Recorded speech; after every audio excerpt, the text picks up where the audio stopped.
On the morning of December 1st, 1948, a man was found dead on Somerton Beach in South Australia. He was well-dressed, seemingly in his mid-30s, but had no identification on him, and no one could figure out who he was or how he died. The only clues, a coded message, a book of poetry, and most strangely, no fingerprints on record. Now, if that doesn't sound like the premise to a 1940s film noir, I don't know what does. So let's take a trip back in time and try to crack this cold case. The man wore a suit, but every clothing label was removed. His shoes were well polished. His haircut was stylish for the era.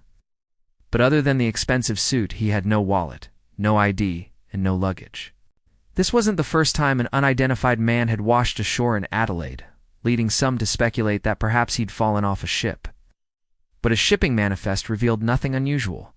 All cargo ships arriving that week were accounted for. The man's pockets were also empty except for a tiny scrap of paper with the words, Tamim Shud. It's Persian, and it means it is finished. But finished what?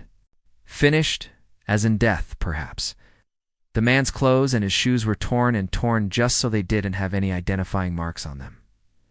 What was his name? Where did he come from? Most importantly, why did he die? Was it an accident, suicide, or something more sinister? An autopsy found signs of poisoning, but no trace of any poison.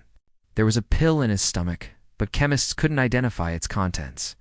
His blood was also tested for some 50 poisons, but none could account for his symptoms, which included convulsions and paralysis. Then there was the matter of his fingerprints. They ran his prints through every database they had, but nothing came back. To this day, nobody knows who the Somerton Man was or where he was from. But then in January 1949, 8 days after his body was found, a woman contacted the police. She explained that she'd seen a man fitting the Somerton Man's description, sitting on a beach at dawn reading a book of poetry. That wasn't unusual in itself. Men sat on beaches at dawn reading poetry all the time. But the woman remembered something else strange about the man. He kept looking over his shoulder as if he was being followed. So where was he looking? What was he so afraid of? The police never found the answer. But here's what they did find. In a hidden pocket sewn into the inside of his suit, they discovered that tiny scrap of paper again, the one with the words Tamam Shud.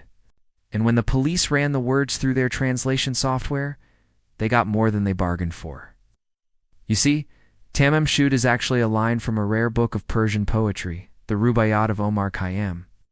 The book was divided into quatrains, or 4-line stanzas, and each page could be removed individually. Ow. When the police checked the reference books, they realized that the line Tamam Shud appeared on the last page of the book, signifying its completion. But the mystery deepened when police found the page with the torn corner in the book. It was 49 pages in from the end. So who removed the last 52 pages? Why? And was there a connection between the missing pages and the Somerton Man's death? And that's not all. Tucked into the back of the book was a secret code. The letters and numbers were written in invisible ink and can't be deciphered.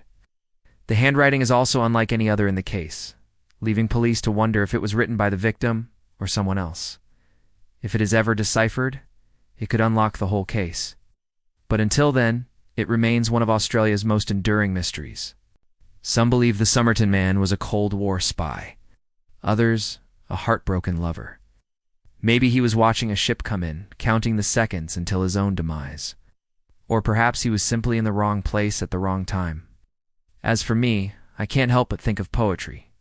The Rubaiyat of Omar Khayyam is all about seizing the day because tomorrow might never come. And that's all I have to say about that. Decades later, advancements in DNA technology gave investigators new hope, but the case remains open. Who was the Somerton Man?